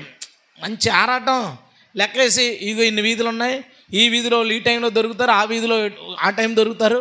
ప్రతి వారానికి ఒక రోజు కనుక సువార్తకి వెళ్తే 5 నెలలు అయ్యేసరికి వీధులన్నీ అయిపోతాయి, సంవత్సరం అయ్యేసరికి 2 సార్లు తిరిగేచ్చు, మధ్యలో ఇబ్బంది ఉన్నా సరే అలా ప్లాన్ చేస్తున్నానని అంటాడు. 2 నెలలు 3 నెలలు అది ఏమి ఉండదు. ఇంతగా అక్కడ వెళ్తాడు, 2 వారాలు అయిపోయింది. ఇంకా ఎలా వస్తుంది రివైవల్? ఉద్యమం ఎలా వస్తుంది? ఒకసారి నేను మండపేట వాక్యం చెప్పడానికి వెళ్తే, మండపేట పక్కన, ఊరి పేరు సరిగ్గా గుర్తురాట్లేదు, మండపేట పక్కన ఉంటుంది అది. మీటింగ్కి వెళ్ళాను, వాక్యం అయిపోయింది, చాలామంది జనం అక్కడ మీటింగ్కి. నేను ఆయన్ని, సార్ మీరు ఇంత ఎలాగండి మీ నాన్నగారి సేవ? లేదండి నేనే స్టార్ట్ చేశాను అన్నాడు. ఇంతమందిని ఎలాగా మీరు తీసుకొచ్చారండి ఇక్కడ అని అడిగాను. అడిగితే ఆయన ఏం చెప్పాడంటే, ప్రతిరోజు పొద్దున్న 6 to 8, ప్రతిరోజు పొద్దున్న 6 to 8 వెళ్ళిపోతారండి బయటికి. వీధుల్లో కూరగాయల కోసం వస్తారు, బయట పనుల కోసం వస్తారు, ఊరు వెళ్ళేవాళ్ళు, పనులకి వెళ్ళేవాళ్ళు అందరూ అక్కడే ఉంటారు కదా. ప్రతిరోజు గాస్పెల్ చేశాడంట. ఎప్పుడైనా భయంకరమైన వాతావరణ పరిస్థితుల్లో తప్ప 18 సంవత్సరాలు అయింది సార్, ప్రతిరోజు చేసాం. ఇప్పుడు నైట్ మీటింగ్కి వచ్చారు మీరు, పొద్దున్న నేను చేసి వచ్చాను అన్నట్టు సువార్త. పొద్దున్న 6 to 8 మామూలుగా సువార్త చేసి వచ్చాడు. ఇక జనాలందరికీ రోజు వచ్చేవాడిని ఇంకాన్ని ఏమంటారు ఊర్లో వాడు. ఇప్పుడు ఏదో ఊరి నుంచి వచ్చారంటే నువ్వు ఎవడరా ఎక్కడికి ఎందుకు వచ్చాడు, అదే ఊరోడు. రోజు పొద్దున్న 6 to 8 ప్రతిరోజు 2 గంటలు చేస్తాయి. ఇంకా అన్నాడు ఎక్స్టెన్షన్ చేసుకుంటా పోతున్నాడు. ఎక్స్టెన్షన్ చేసుకోకపోతే ఏం చేస్తాడు? ఆ ఊరు మారడానికి ఒక వ్యక్తి తీసుకున్న నిర్ణయం ఇక్కడ ఎర్రగుంటపల్లి అనే ఒక ఊరు ఉంటుంది, జంగారెడ్డిగూడెం లోపల. నన్ను ఎక్కువ పిలుస్తారు, చర్చ్ ఓపెనింగ్ అయితే నేను చేశాను. ఆయన పెద్ద ఆయన ఉంటారు, వాళ్ళ అబ్బాయి కూడా చేస్తున్నాడు. ఆయన నాతో మాట్లాడుతూ, ఒకసారి పాస్టర్స్ మీటింగ్ అయిపోయింది, కూర్చొని మాట్లాడతా నేను, అంటే బాగానే చేశారు ఈ ప్రాంతంలో, ఎలాగ ఇదంతా చేశారంటే ఆయన ఏం చెప్పారు, ప్రతిరోజు తెల్లవారుజామున 5 గంటలకు వెళ్తారంట. సార్ ఎవరన్నా తిట్టుకుంటారు, ఎందుకు తిట్టుకుంటారండి, మంచి మాటలు చెప్తాం మనం అంటాడు. తిట్టుకున్నా ఈయనకి తిట్టుకుంటాడని తెలుసు, కాకపోతే ఎన్నో సంవత్సరాల నుంచి అదంతా అయిపోయింది. ఇక ఈయన కనపడ్డాడంటే ఈయన తెలియనోడు ఎవరు లేరు, ఈయన ఏం చెప్తాడో తెలుసు వాళ్ళకి. కూర్చొని ప్రతిరోజు 5 గంటలకు వెళ్తారంట. సార్ మరి హెల్త్ బాగోపోవడం ఆ టైంకి దేవుడు బలం ఇచ్చేస్తాడు బ్రదర్. ఎన్ని సంవత్సరాల నుంచి? 30 సంవత్సరాలు అవుతున్నాడు. కమిట్మెంట్. ఒక వ్యక్తి ఒక స్ట్రాంగ్ డెసిషన్ తీసుకోవాలి. జరగాలంటే ఈమె అందంగా పుట్టాడు, ఉంచేద్దాం అనుకుందా, చక్కగా పుట్టాడు, ముద్దుగా మాట్లాడుతున్నాడు, ఈ నావాడు కాదు, నేను నిర్ణయం తీసుకున్నాను అంతే. మనలో ఎంతమందిలో డెడికేషన్ ఉంటుంది? ఆ డెడికేషన్ ఉంటుంది చూసారా, గట్టి నిర్ణయం తీసుకుంటారు చూసావా, వాళ్ళు సాధించగలరండి. హల్లెలూయా. ఉద్యమం వాళ్ళ నుంచే వస్తుంది. నిలకడగా లేనివాళ్ళు, మాటలు మారిపోయిన వాళ్ళు, పరిస్థితులు ఉంటాయి దాన్ని బట్టి ఆగిపోయేవాళ్ళు, వీళ్ళు ఎవ్వరు ఉద్యమం తేలేరు. వీళ్ళందరూ ఉద్యమ ప్రసంగాలు చేయగలుగుతారేమో, ఉద్యమాన్ని తేలేరు. ఉద్యమాన్ని తేవాలంటే ఒక వ్యక్తి నిర్ణయం తీసుకుంటే ఆ నిర్ణయంలో స్థిరంగా ఉండి పని చేసి తీరాలి. హల్లెలూయా. ఇది గుర్తుపెట్టుకోండి, దీన్ని చెయ్యండి. చేస్తున్న వాళ్ళు, మినిస్ట్రీ చేస్తున్న వాళ్ళు మన వాళ్ళు బోడి మంది. ఎవరు ఏ మినిస్ట్రీ చేస్తున్న మన గురి క్రైస్తవ్యాన్ని మేలుకొల్పాలి, లేదా అన్ని జనులు ప్రభువు తట్టు తెప్పాలి. హల్లెలూయా. అదే ఉద్యమం. అది ఆ గురితో మీరు ఏ పని చేసినా చేయండి. అండ్ దాంట్లో విశ్వాసం, ప్రార్థన, ఇవన్నీ పక్కవారిని ప్రోత్సహించడం కావచ్చు, లేదా దైవ సేవకులు ప్రోత్సాహం తీసుకోవడం కావచ్చు, లేదా స్థిరమైన నిర్ణయాలు, ఇవన్నీ కలిగి ఉన్నప్పుడే ఒక బలమైన ఉద్యమం రగులుతుంది. హల్లెలూయా. పాయింట్ నెంబర్ 6 మీకు చెప్పాలి ఏంటంటే, ఆమె ఇందాక అన్న మాట మీరు జాగ్రత్తగా విన్నారా? నేను చెప్తాను చూడండి. 22వ వచనం, బిడ్డ పాలు విడిచి వరకు నేను రాను, వాడు యెహోవా సన్నిధిని అగుపడి తిరిగి రాక అక్కడనే ఉండునట్లుగా. తిరిగి తీసుకురానందా, తిరిగి రాకుండా ఉంటాడందా? అంటే ఎలా పెంచాలి? ఇప్పుడు మీ అబ్బాయి ఆడుకున్నారు, కాసేపు బయటికి వెళ్ళగలరా ఆడు ఎదురుకుంటా? ఆయన ఏదో వాళ్ళ అమ్మ అర్రే అని అటు తీసుకెళ్తే మనం ఇటు పోవాలా, లేకపోతే ఆడు ఊరుకోడు, ఏడు చేస్తాడు. ఎందుకంటే సమూయేలుని తీసుకెళ్ళేటప్పటికి ఆమె తన బిడ్డను ఎత్తుకొని అని ఉంది కింద. అంటే గట్టిగా అయితే 6 సంవత్సరాలు మించి లేకపోవచ్చు వయసు. అలాంటి ఒక కుర్రోడిని తీసుకెళ్ళి యెహోవా మందిరంలో వదిలేస్తే బెంగ పెట్టుకోలేదు, అమ్మ కావాలని ఏడవలేదు, నాన్న కావాలని ఏడవలేదు, నాకు ఇదేం అవసరం లేదు, నా జీవితం ఇదే అని ఒక మైండ్లోకి ఆడు వచ్చేలాగా పెంచింది. రివైవల్ ఎలా వస్తుంది అంటే, మన జనరేషన్లో మనం తెస్తాం రివైవల్, మరి తర్వాత జనరేషను మన పిల్లలు తేవాలా. హల్లెలూయా. ఎలా పెంచిందో చూడండి. సమూయేలు ఇది మన ఇల్లు కాదు అని చెప్పింది, నువ్వు ఇక్కడ ఉండకూడదు అని చెప్పింది, నేను మీ అమ్మని కాదు అని చెప్పి ఉంటుంది, ఈయన మీ నాన్న కాదు అని చెప్పి ఉంటుంది, నీ అసలూరు అదిరా, నిన్ను అక్కడ తీసుకెళ్ళిపోతాం, నీ అసలూరు దగ్గర ఉండని చెప్పి ఉంటుంది. లేకపోతే చిన్నపిల్లడు ఎలా ఉంటాడండి, ఎలా సాధ్యపడుతుంది? నేను ఎంత ఆలోచన అది సాధ్యపడదు. నేను మిషనరీ వర్క్కి వెళ్ళిపోయి నేను యెహోవా సాక్షుల పని మీద తిరుగుతుంటే, నేను జస్ట్ పెద్ద క్లోజ్గా ఉన్నాను నాకు చేతాం. అది చిన్నప్పుడు ఆడికి ఏదన్నా బాధ ప్రాబ్లం వచ్చినప్పుడు మాత్రమే నేను ఫోన్లో ప్రేయర్ చేసేవాడిని. ఉత్తప్పుడు నేను అమ్మకి బాగున్నా, చిన్నాడు 1.5 2 years సంథింగ్, 2.5 years ఏజ్ ఆడికి. అసలు నేను 2.5 2012 కదా, 4 years అప్పటికి. అసలు ఆడేం చేసేవాడు తెలుసా, అలా అని చెప్పి చేతులు నేలకేసి కొట్టేసుకుని దెబ్బ తగిలింది నాన్నకు ఫోన్ చేయనివాడంట. దెబ్బ తగిలి గుర్తుందా సార్? చేతులు నేలకేసి కొట్టేసుకుని దెబ్బ తగిలింది నాన్నకు ఫోన్ చేయన్నాడు. అంటే ఈ గ్యాప్ ఇచ్చినా ఆడికి ఆ ఎఫెక్షన్ ఉన్నప్పుడు నాకు ఇది గుర్తొస్తుంది అన్నమాట. ఈమె ఎలా పెంచుంటుంది, నేను అసలు పెద్ద పట్టించుకోకపోయినా క్లోజ్ అయిపోయినా ఆడు ఆ ఏజ్లో అలా ఉన్నప్పుడు అనేవాడు అతమని నేను నాన్న కొడుకుని అనేవాడు. ఇప్పటికీ ఆడు అలాగే ఉంటాడు. అయితే అసలు ఎలా పెంచింది ఈమె నాకు అర్థం అవ్వలేదు. ఎలా ఊహించిన ఒక తల్లి పాలిచ్చి పెంచుతూ అని ఎంత అద్భుతంగా పెంచిందండి, ఎంత అద్భుతంగా పెంచింది. ఈరోజు మన పిల్లలకి ఫోన్ ఇవ్వకపోతే అవ్వదు, ఈరోజు మన పిల్లల్ని బయటికి తీసుకెళ్ళకపోతే అవ్వదు, ఆడికి కావాల్సినవి కొనకపోతే అవ్వదు. ఇలా పెంచితే మన పిల్లలు ఉద్యమాన్ని కొనసాగించగలరంటారు. ఆలోచించండి. అసలు ఇప్పుడు బడా సేవకులు ఉన్నారు, మన మెయిన్ లైన్ అంతా వాళ్ళు పెట్టుకున్న పేరు మంచి పేరు పెట్టుకున్నారు కాబట్టి మెయిన్ లైన్ చర్చిలో ఉంటారు, ఆ చర్చ్ పాస్టర్లు ఉన్నారు. ఆ పాస్టర్ పిల్లల్ని చూసినప్పుడు ఎప్పుడైనా ఇతను మంచి ఉద్యోగం తెస్తాడని ఒక్కరి గురించి అని అనిపించిందా నీకు? వీడు గ్యారంటీగా నిజీవం తెస్తాడు, ఉన్నత నాశనం చేస్తాడు అనిపిస్తుంది చూస్తే చాలామందిని. వీడు ఇంకా నాశనం చేస్తాడరా, వీళ్ళు వచ్చారంటారా, ఇక అయిపోయినట్టే, ఇంకా ఈ చర్చ అయిపోయినట్టు, ఏదో లాక్కి వెళ్ళిపోతాడులే జాగ్రత్తగా తప్ప, అరే ఎలాంటి వాడు వచ్చాడరా, వాళ్ళ అబ్బాయి తీసుకొస్తాడరా ఉద్యోగం అనుకునే పాస్టర్ పిల్లలు ఎవరున్నారు మన దృష్టిలో? ఎవరున్నారు? మన పిల్లల్ని ఎలా పెంచాలో ఆలోచించేశారు. మళ్ళా ప్రభు రాకడ ఆలస్యం అయితే మీ పిల్లలు 14 13 సంవత్సరాలకు వచ్చేసరికి వాళ్ళ దేవుడి పనిలో ఉండాలి. హల్లెలూయా. ఆ ఏజ్లో ఉన్న వాళ్ళని ఉద్యోగపరచడానికి వాళ్ళ పన్నాలు చేసుకుంటూ పోవాలి, వర్క్ చేసుకుంటూ పోవాలి. అలా మనం పిల్లల్ని పెంచగలుగుతాం. అన్న ఎంత అద్భుతంగా పెంచిందండి. చిన్న కుర్రోడు 6 సంవత్సరాల కుర్రోడు వెళ్తే రానన్నాడా, అలా పెంచిందా? ఏమంటుంది, అతడు అగుపడి వెనక్కి రాకుండాన్నట్లు చేసి తీసుకెళ్తాను. ఏం ఛాలెంజ్ చేసింది అలా ఆయనకి? నేను తీసుకెళ్ళి అక్కడ వదులుతానాడు, మళ్ళీ వెళ్తానండో, అలా నేను పెంచుతాను. మీ పిల్లల్ని జాగ్రత్తగా పెంచండి. పనికి మాలోళ్ళ కింద పోకిరీల కింద తయారవుతున్నారు క్రైస్తవుల పిల్లలు. వాళ్ళు పెద్ద సంపాదించే అక్కర్లేదు, పెద్ద ఉద్యోగాలు చేసే అక్కర్లేదు, పెద్ద సీఈఓలు ఏమి అయిపోక్కర్లేదండి. వాళ్ళు ఒక సామాన్యమైన జీవితం జీవించినా పరిశుద్ధంగా జీవించి ఇంకొంతమందిని పరిశుద్ధంగా జీవించేలాగా ఉజ్జీవపరిచేవారిలాగా తయారవుదురుగాక. దానికోసం మనం కష్టపడి మన పిల్లల్ని అలా పెంచుదుముగాక. ఊరికా మీడియాలోకి మనం ఎలా పెంచాం? కేకులు కోయించడాలు, మంచి బట్టలు వేయించడాలు, ఊరి మీదకి సరదాగా తిప్పడాలు, ఎక్స్కర్షన్కి పిల్లల్ని పంపించడాలు, పిక్నిక్కి మన పిల్లల్ని పంపించడాలు, ఫేర్వెల్ పార్టీలకి పిల్లల్ని పంపించడాలు. ఎలా తయారవుతాడు? మన పిల్లల్లో దేవునికి విరోధమైన ఒక లక్షణం పెరుగుతుందా? కట్ చేయండి. ఎందుకంటే నువ్వు ఒక ఉద్యోగకర్త అవ్వాలి, నీ బిడ్డ అంతకంటే బలమైన ఉద్యోగం తేవాలి. హల్లెలూయా.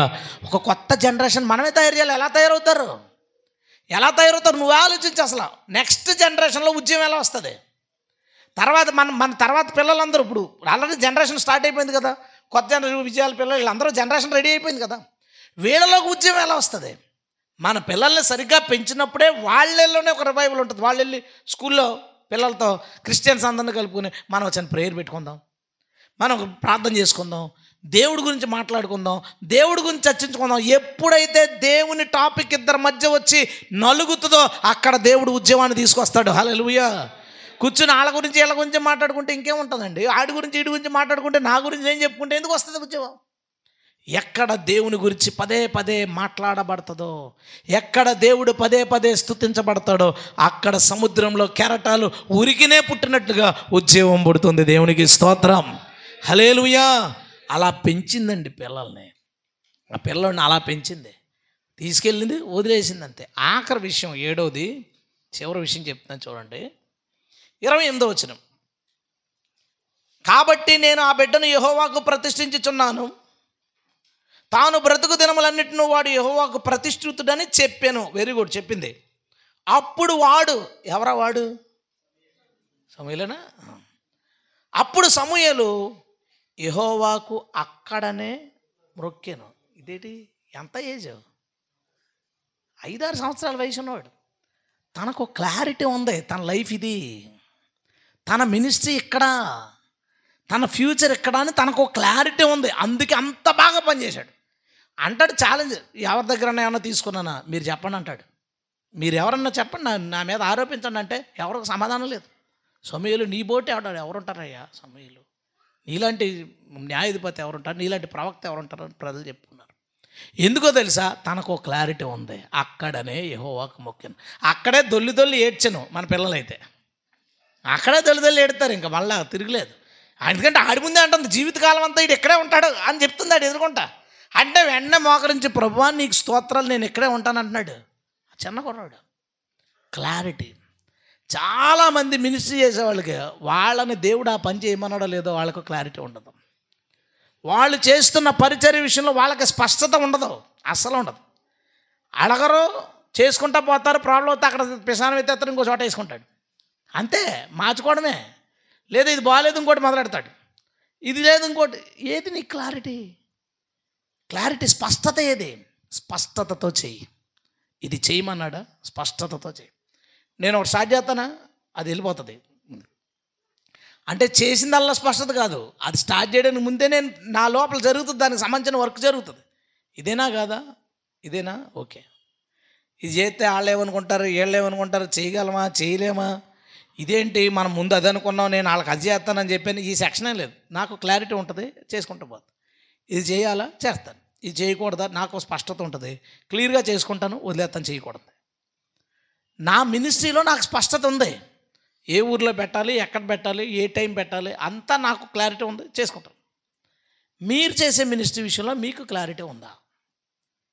మీరు స్టార్ట్ చేసిన దాంట్లో మీకున్న క్లారిటీ అంతా, ఇది కన్ఫామ్ దేవుడు చెప్పాడు అనుకుంటే మనం ఒకలా చేస్తాం దాన్ని. ఇది బాగుంది, చాలామంది చెప్తున్నారు. ఇప్పుడు నేను చెప్పాను ఏమని, మీకు యాక్సెస్ ఉన్న చోటకి వెళ్ళండి అనగానే నీకు మా మేనత్తది ఇంటికి ఒక వారం వెళ్ళిపోదాం, మా చుట్టాల ఇంటికి పోదాం, నీకు మైండ్లో ఒకటి ఉంటుంది. క్లారిటీ చేసుకోకుండా వెళ్ళకు. అందుకే చివరి చెప్తున్నాను, అది నువ్వు ఈ 6 పాయింట్లు అన్నప్పుడు నీకు చాలా చేయాలని అనుకోవచ్చు.